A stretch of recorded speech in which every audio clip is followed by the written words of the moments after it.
are headed into the freezing cold. Kiss. Oh, you babe. That gets me in the spirit like ho, ho, ho. Shut up. Kick Phil out of my bed. Are you ready? On your mark. We have been sitting in this spot since September, and finally we are getting out of here and hitting the road. But this might surprise you because we are not going toward the warm weather. We are headed into the freezing cold. But we have long underwear, so we're good. The only problem is we've been sitting here for so long. It's like it's my first day. I'm like, okay, where do I start? What do I put away? What do we need to do? But luckily we use our checklists, and that's what I'm going to do. I'm just going to pull out the checklist, make sure I don't forget anything. So if you need a checklist, we have a few that you can choose from. You can download for free, or you can do what we do and use these fabulous little bracelets. They're slap wrist bracelets. So technically they're supposed to go on our steering wheel, but you know, that just is effort to smack these things on the steering wheel. So we just use them as a check off. Once we do them, we move them to the side and we move on. We have about an hour drive to get to our next destination. We figured, you know, we might as well start small as we head north so we can get it together. Days we'll remember with the world to see. Always ready to run when the wild's calling. Ready to run and we won't stop. We were born for adventure. We spent all of yesterday here in Fredericksburg, Texas. We are up bright and early with the chickens because we have 2 very long travel days in front of us.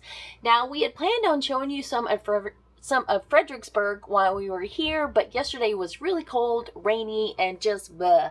So we ended up spending the day doing some work. But I gotta tell you, if you are looking for a place to land in the winter, Fredericksburg, Texas has something for everyone. All right, quick change of plans. Since it's still so dark outside and it's so early, I decided I should just feed Phil. That way we don't have to stop in an hour because he's going to be starving.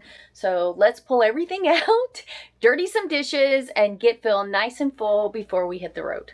There may not be anywhere for Phil to sit down, but his tummy is going to be really happy with this avocado toast and eggs. It should top him off pretty nicely. We got to keep the machine running. Yeah, because we got to keep the RV running. Right, to keep this big machine running. That's right. We made it 500 miles, which for us is a very long way. You guys know we don't normally go that far in a day, but we are on a mission to get to an event with our Sunday crew, and we have a long way to go. So we have landed at a casino, and the casino will allow you to stay up to either 2 or 3 nights for free. All you have to do is sign up for their gambling card.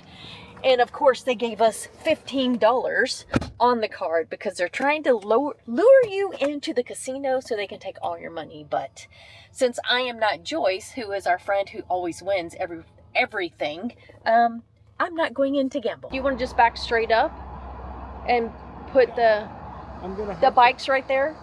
Yeah. So just put the rig, like the corner of it here. The passenger side here. Okay. So the bikes are closer here because I'm going to have Is to it- run it. Is I it have going to an reach? extension. Okay. I have an extension. Okay. Yeah. We just haven't. I haven't Woo, dug it- stunk. Yeah. I haven't. Or we're behind the smoke shop. Oh, it is a smoke shop. Yes, that's not skunk. It's not skunk. That's not skunk. Things are legal here. Whoops.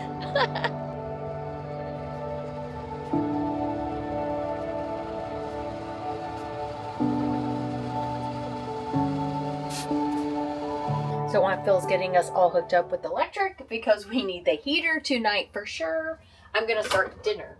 And last night I made a batch of chili because I knew it was travel day. We have 2 travel days, so I made a big batch of chili.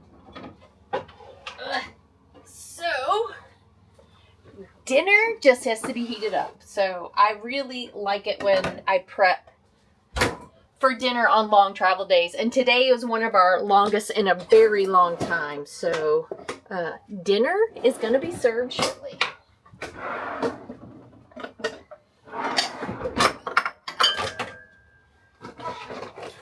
Phil's chocolate chip cookies. These are not dinner. If you're traveling through Oklahoma, you're going to find casinos all over the place, and many of them will let you overnight in their parking lots. But this one actually has hookups in the back, as you can see, and they allow you to stay here for free. So it's perfect, especially when it's super cold and when it's super hot and you need AC. So when you're looking at the casinos, make sure you check out what they charge, because I found some that charge up to $65 a night for an overnight. No way I'm paying that to sit in a casino parking lot, but this one was definitely right on the money. Always ready to run when the wild's calling. Ready to run and we won't stop. We were born for adventure. After 2 long travel days, we finally made it to our destination. That's right, and I bet you're wondering, why in the heck would you go north in the winter? Who does that? Well, actually, there are a lot of reasons to head north. You could actually camp without the crowds because it's off season. You might want to go skiing. You might want to visit family, or there's all kind of reasons, like maybe hanging out with our Someday crew. That's especially the #1 reason.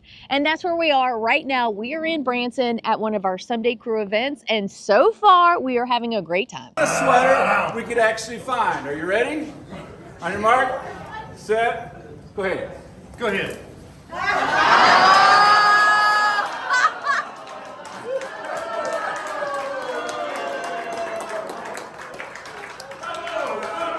We're not the only crazy ones to head into the cold, because We drug them all with us. 60 other folks joined us here. And I got to tell you, it hasn't been that bad. We've had a few frozen nights and days, but today we're looking at sun and 57. Hopefully, while we're here, we can kick out some of the bah humbug, get ready for some Christmas ho ho ho with all of our friends, and give you some really good tips in case you plan to go north this winter, or next winter, or the winter after that. Christmas ho ho ho. Yeah, you know, you got to be all in the Christmas spirit. Well, nothing gets me in the spirit like ho ho ho. Shut up. For the first time, we both like our bed. It is time for me to kick Phil out of my bed, Literally. or at least off my mattress. We have experimented with this mattress, and although Stacy loves it, I like my mattress soft. Phil likes his mattress basically like plywood. And I just can't sleep on that. And he is having a heck of a time sleeping on mine. We think we've come up with the perfect solution so we both can get the perfect night's sleep. we can't be the only couple that has mattress issues. What we're bringing in here, I think is going to be a great solution. All right, that was the easy part. The hard part now is going to be getting this heavy mattress out. That thing is heavy, and it's much more awkward to get mattresses out than in, because RV Mattress packages these so nice it makes it easy. So let's finish up. We already can tell a huge difference in Phil's mattress and my mattress. It is definitely much firmer. And you know I'm not a fan. You know how I could tell? How? Because my big heavy butt didn't sink. We are going to sleep on these new mattresses for the next, I don't know, 3 months or so. Yeah. And we're going to report back and let you know how it turns out, because I think we just answered our sleeping prayers. Yeah, and I don't know if we mentioned this or not. We have twin mattresses. One is medium firmness, Stacy's side. Mine is a firm firmness. All right, now's the hard part. Now we have to make the bed. So. Oh, you babe.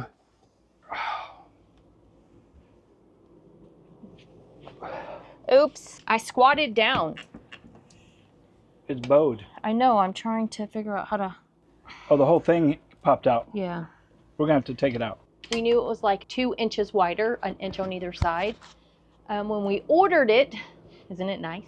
When we ordered it, but unfortunately, my butt didn't realize it, because as I was making my bed, I squatted down and my butt kinda, it kinda went through the glass. Oopsie. Look, I don't like it anyway. It's really ugly. Nobody wants a big old mirror right by their bed. Trust me. No comments. But trust me, nobody wants it. There's paper on the back of it. It's not even, look. Come look. Seriously, it's not even splattered. How does my butt break the whole thing and it's not even, that is just messed up. It's really loud though. It is. One more time. That did it.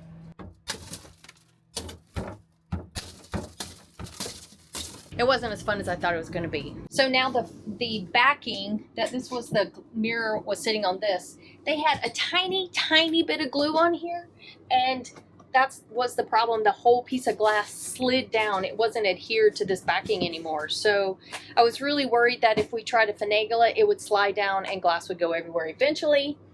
So short-term plan is we are going to just put this backing back on with the finished side out, with that side out instead of a mirror, and then eventually we'll get a mirror cut and replaced and put back in there. I'm just not really sure. I don't know. We'll have to play with this and see what to do. I don't want to put this toward my clothes though, because it is very unfinished. It's going to be really rough. So I'm either going to sand it down or put some peel and stick wallpaper or something on it so it doesn't tear Phil's clothes. But in the meantime, we fix one problem and create another. We were super lucky when I was doing a search to find a place to fix the mirror. There was one right here in town. Dropped it off. I literally didn't see a person. It was all done over the phone. Dropped it off. 4 days later, we have our new mirror. All right, so what did my butt cost us? $235. It's a pretty sizable mirror. They had to put that backing on it, and then they put it all back in the door frame for us, so I'll take that. We both have the perfect mattress, so I think getting two twins was the way to go for us. Yeah, and because they have the 120-day sleep test, Sleep trial. we definitely put that to the test. And I got to tell you, the second night of me sleeping on my new firm mattress, woke up the next morning, my back did not hurt. So this was definitely the answer for us. RV Mattress is the sponsor for this video, and because they are a sponsor, they said they would give you guys 30% off a mattress. All you have to do is use our code. Today is Someday, and not only will you get 30% off, but they're also offering free shipping. You could travel to cold weather places in your RV as long as you know how the temperatures affect your RV. We always elevate the sewer hose off the ground because if the ground is frozen or if there's snow on the ground, we want to keep it up so nothing inside freezes. And we also want to make sure that it's sloped going down so that if there's any liquid left in here, it flows down to the sewer drain. The other thing we do is we take off the water hose, disconnect from the rig. We fill the rig up with water. That way we're self-contained. We use a water pump. We don't have to worry about the hoses freezing if you don't have a heated hose. We also keep the gray and the black valves closed so that there's nothing leaking out for the potential to freeze, and so that it doesn't clog the hose. And to stay warm in your RV, you're going to want to make sure if you have propane on board, you top it off, you make sure it's full, because in the colder temps, our heat pumps will not work below 40. We rely on our propane furnaces. Even though, as Phil said, we topped off the propane before we got here, we've already used a third of it in only 3 days. We're only going to be here for a week, so we didn't want to spend money on any serious insulation for the RV. But there are plenty of items that can help keep you nice and warm when you're in winter destinations. Of course, some of those items are Reflectix on the windows. You can put foam in some of your gaps for the slides. You can also add foam inserts into your skylights. And of course, the big one is skirting that you can wrap all the way around the RV. Since we decided not to invest in extra insulation, we are definitely going to use the sun as much as possible to help warm up the RV during the day. And days like today, it is perfect. We've even had to open our windows because it's a little too warm in here. One of the ways we ensure that we don't go through our propane really fast is having our onboard electric heater. Our fireplace doubles as our electric heater, and it blows out enough heat that it keeps us warm in here without using all of our propane. And you can pick up an electric heater in just about any department store around the country. Another way we conserve our propane is to adjust our thermostats whenever we can. So whenever we leave the house for the day, we will drop the temperature down. There's no need in keeping it nice and warm and toasty in here if we're not actually at home. The other thing we do is when we go to bed, because we have dual thermostats, we will drop the living room down to about 55 degrees and we'll come into the bedroom, close the door, and keep it nice and toasty in here. Now, one thing we know about our bedroom heater, and it's the propane heat is the one I'm talking about, that also goes to our wet bay. So it helps ensure that we don't freeze down there as long as that heater is on. Another tip to stay warm and toasty without using all of your propane is an electric blanket. We would definitely be using one if we were going to be in colder temperatures for any length of time. If your kitchen or your bathroom water lines are on your exterior wall of your RV, and especially if you didn't wrap it in insulation, you might want to consider keeping the cabinet doors open so it doesn't get really cold inside the cabinets. It's a trick, of course, people do in their sticks and bricks, but it's also effective in the RV. Since we arrived here at ABC, America's Best Campground here in Branson, Missouri, we've been able to do some really cool things like ride the golf carts and see the lights at Top of the Rocks. We went to the Sight and Sound Theater and we toured the cave, and we've done some really cool things. But I gotta tell you, the best part about a Someday Crew Rally is actually just getting together, hanging out, chatting, getting to know each other. So our catered meal was really cool. We played some games here in the pavilion, and today we are watching the Army-Navy game, and I gotta tell you, the Army versus Navy is strong in this crowd. So let's go check it out and see how many folks are here watching the game together. So if you're rooting for Army, let me hear it. Yeah! If you're rooting for Navy, I think the Navy definitely has it here. A few of us had a little fun at an impromptu crochet class, and hopefully we'll be able to show off our new scarves at our Utah gathering. It's the worst part of the rally, and that's because we are headed off to say goodbye to everyone. That's ice. Is it ice? Oh my gosh. Phil's trying to clear off the golf cart so we can ride down. We do what's called coffee and conversation most mornings, and we just get together, have coffee, chit chat. It's really cool, relaxing. It's a great way to get to know each other without any pressure. We also do that on the last day so everyone can say goodbye. And I gotta tell you, the best thing that we did was start this community, because it has enabled us to meet so many amazing people that have become true friends. It's not like, you see somebody at the rally and you never see each other again. We see all of these people over and over and over because we have several events all year long, and we have already have another one planned in April in Utah. That one is going to be amazing.